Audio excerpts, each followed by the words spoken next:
Okay, good morning sa ating lahat. So, sa ngayon, i-open natin yung ating na-post na supplemental bid bulletin, which is na-post ko yung ating PAW 7.1.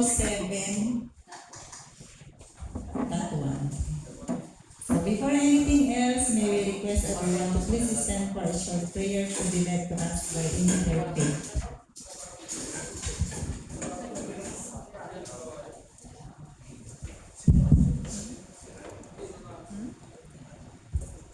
Okay, manalangin sa tayo.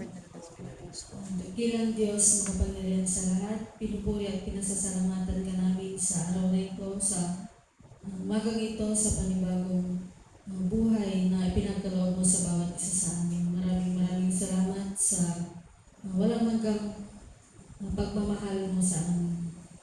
And sa gawain namin sa umagang ito, Panginoon, hihiling namin na Ikaw ang siyang patuloy na manguna sa gawain namin.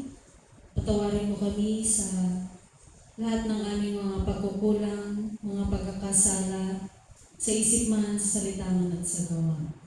And Lord, patuloy mo kaming bigkisin ng iyong pag-ibig at pagmamahal. Ito po ang aming samad dalangin sa pangalan ni Jesus. So, okay po, roll call po muna tayo at ang ating mga PWG. Okay, so present po for today ang ating backyard person, London Ronquillo, ang ating Vice Chair, Sir Florante Bautista, at ang mga members, Ma'am Len Duque, Engineer Lamberto Go, at nasa link po si Engineer Jeffrey Thailand. So, kompleto po ang ating mga members ng Bids and Awards Committee at ang ating mga TWG headed by Engineer Boji Lintao. Ang ating mga TWG na nagmamadali, ang ating head, Engineer Boji Lintao, Sir Engineer Ray Gacardo, Engineer Colin Lopendino, Engineer John Kelly Gumpal, Engineer Darrell James Agustin, Sir Jason Makutay, Sir Alex Ballesteros, Sir Elmo, at ang ating mga members ng Back Secretariat, yours truly, Jocelyn Galamay, Engineer Faith Tumlao, Ma'am Catherine Galasien, Ma'am Fatima Makaway, Engineer Christine Cabigas, Ma'am Jonah Giap, and of course, ang ating participating contractor for today from RCPS Construction, Ma'am Rowena Barnal, at ang ating mga observer for today, dyan po yung mga representative ng COA. So, sa ating proceedings, may we call on now our back chair,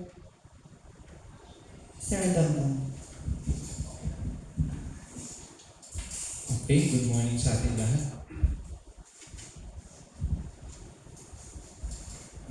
Good morning po ulit sa ating lahat, lalo na po sa ating mga kasamahan po sa online, si Sir Jeff, COA, at din po yung ating prospective bidder for today, si RCPS Construction and Jera Construction Incorporated. So ito po is na-i-rescan natin since meron lang po naging clarification doon po sa EBC niya na na-i-post namin. So nag-extend po and then ngayon po yung naka-schedule na opening po niya. So as per documented naman po, may supplemental bid bulletin and back resolution for this contract to be bidded for this day. And hindi ko na po papatagalin. Ibibigay ko na po yung floor sa ating TWG head para po sa proceeding ng ating opening of bids. Thank you. So, good morning po sa ating lahat. Meron po tayong dalawang prospective bidder for PAW 7.1 Rehabilitation and Protection Works along the Scarred Embankment and the approach channel of PS number 1, station 0+0021, 0+199, one side only. So, ang una pong nag-drop ng kanyang bid ay si Jera Construction. Kahapon po siya nag-drop, so siya pa muna natin i-open.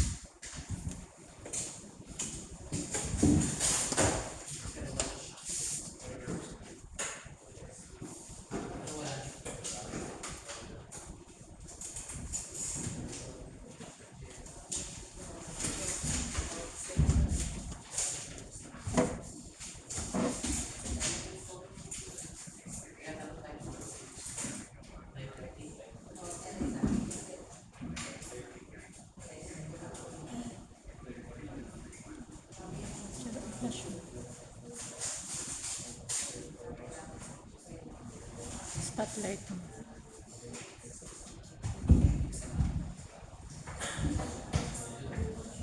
For the technical components of Jera Construction Incorporated, so for the field jobs certificate valid until June 28, 2026.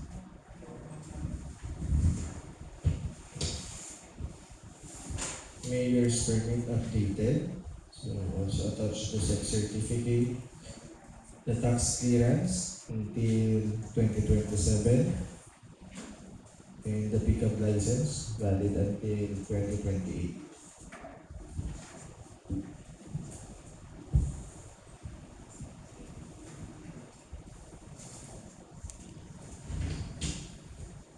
Statement of ongoing contracts. Statement of single largest completed contract.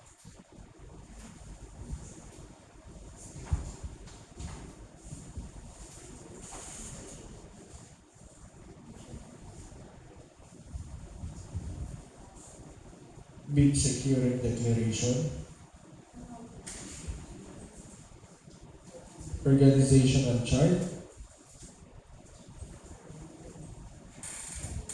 List of contractors, key personnel to be assigned to the proposed contract.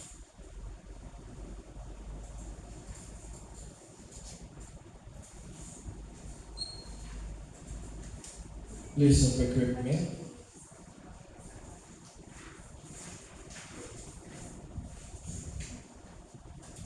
Omnibus warning statement.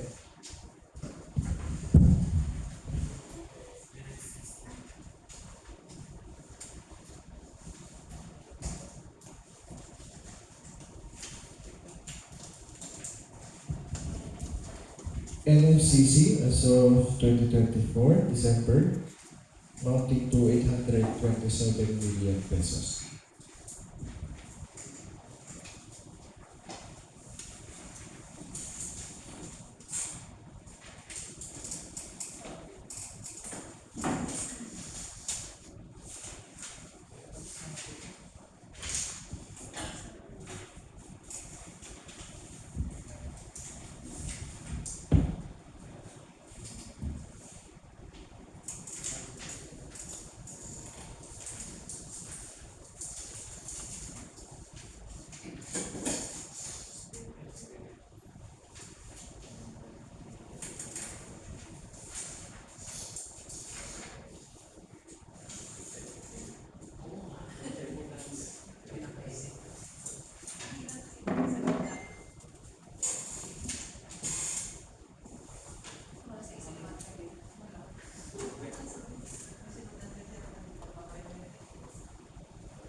Jera Construction Incorporated passed the eligibility and technical component of its bid proposal. We will now proceed in opening this financial component. Thank you.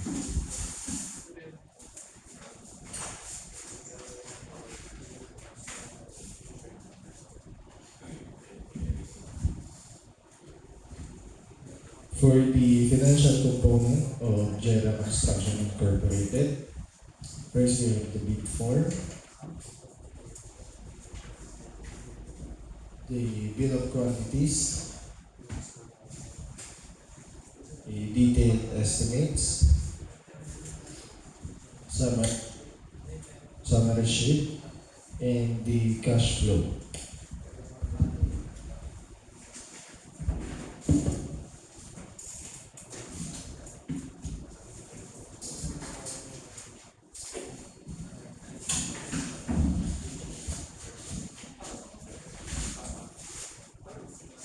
the bid amount of Jera Construction Incorporated for the contract 2026-D4 Arnis Angadanan House 7, lot number 1 is 34,895,855 pesos and 67 centavos.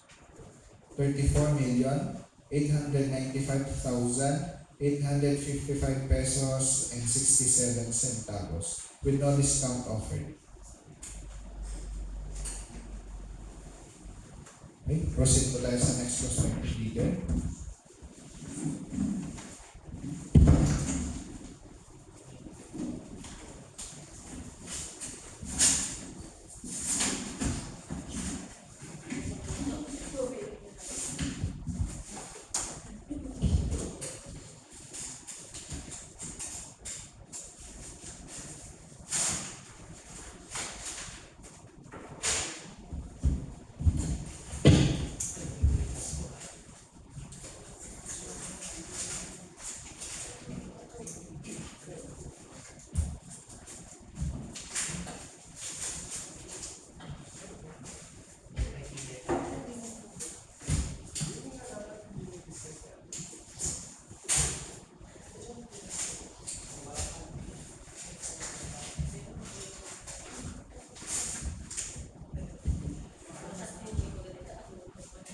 For the next bid proposal, this is RCPS Construction and General Trading for their technical documents, field job certificate valid until February 13, 2027. Attach the DTI certificate valid until March 2028. Also the mayor's permit valid, and the tax clearance and pickup license.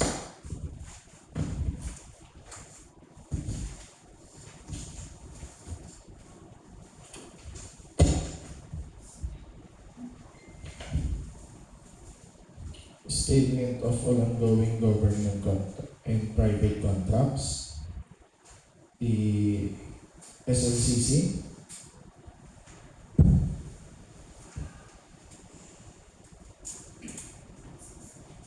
NFCC amounting to 603 million pesos.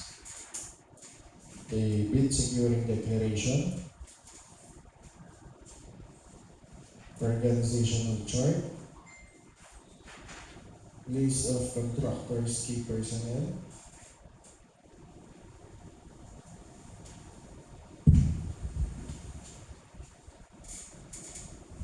list of contractors' equipment,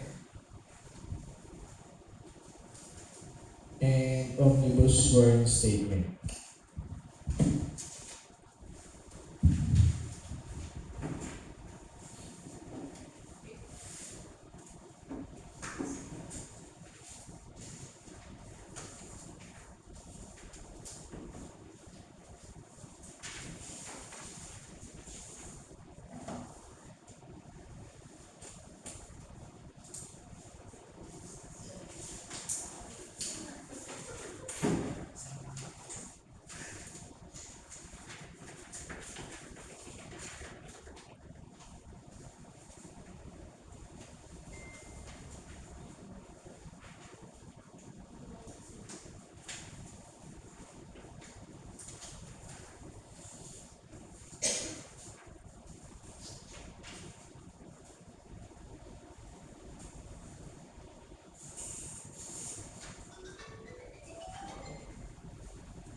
RCPS Construction and General Trading passed the eligibility screening for its technical component. We will now proceed in opening its financial component.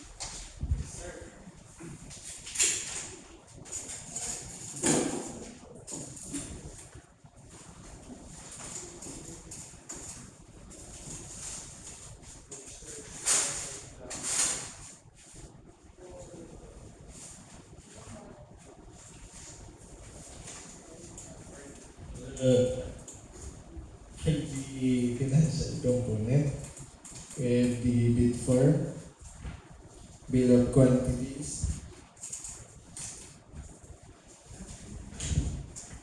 detailed estimates,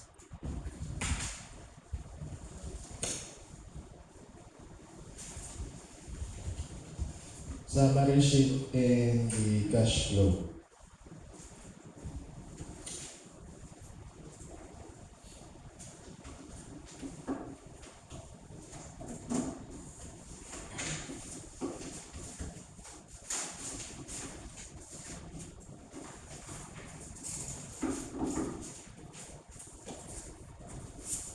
The bid amount of RCPS Construction and General Trading for the contract 2026-D4 Arnis, ang naganan of 7 lot number 1 is 34,877,406 pesos and 16 centavos.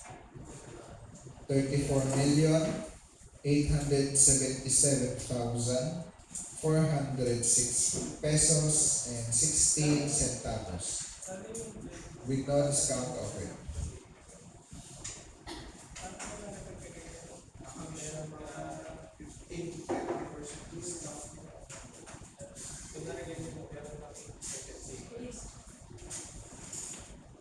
Okay, that ends the opening of bids for the contract 2024-Arnis Sanaganan Pao 7 lot number 1.